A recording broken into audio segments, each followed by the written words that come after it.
Come on, this is easy. What are coliforms? Strict anaerobes, hydrogen sulfide producers. Help me, guys. This is very easy. I'm sure someone knows. Someone should know the answer. This is very easy.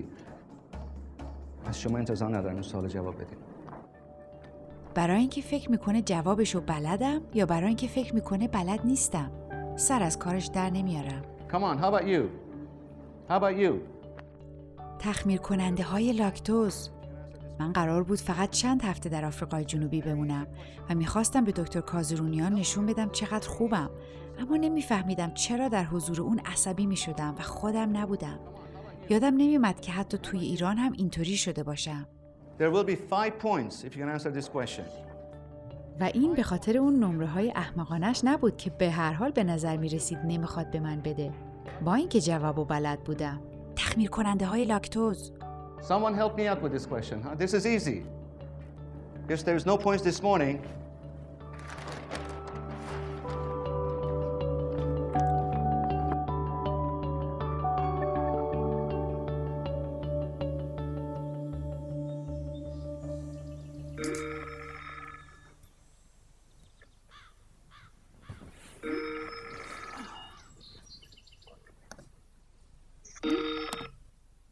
صبح بخیر مامان جون.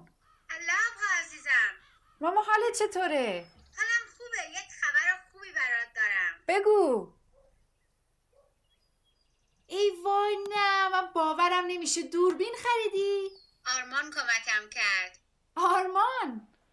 صبح بخیر جونم. صبح بخیر. من دارم میرم تو آشپزخونه. شما بشینید حرف بزنید.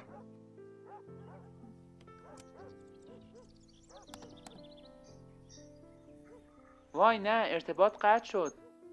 نه فکر کنم تصویرش مشکل پیدا کرد. خب اوضاع چطوره؟ ممتحن من یک ایرانیه. عجب. حالا این خوبه یا بده؟ نمیدونم، یه جورایی احساس خوبی نسبت بهش ندارم. نمره بهم نمیده. فکر نمی‌کنم از سطح علمی دانشگاه ما خبری داشته باشه.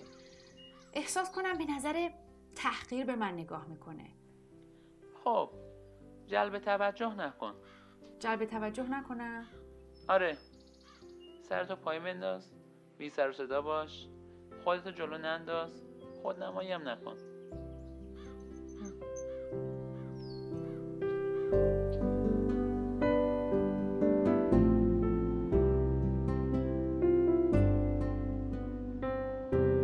از خودم میپرسیدم آیا حق با آرمانه و من میتونم بدون جلب توجه کردن با موفقیت این زمان باقی مونده رو بگذرونم یا نه؟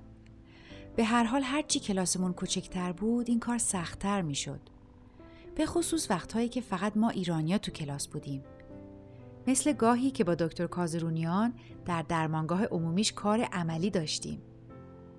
همسر این بیمار وقتی اونو پیدا کرده که داشته با گوشت خام کار میکرده و بعد این بیمار رو به درمانگاه رسوندن.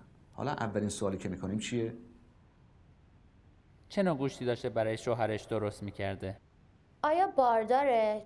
چون اگه باردار باشه و با گوشت خام تماس پیدا کرده باشه، اگه باردار باشه من قند خونش رو آزمایش میکنم.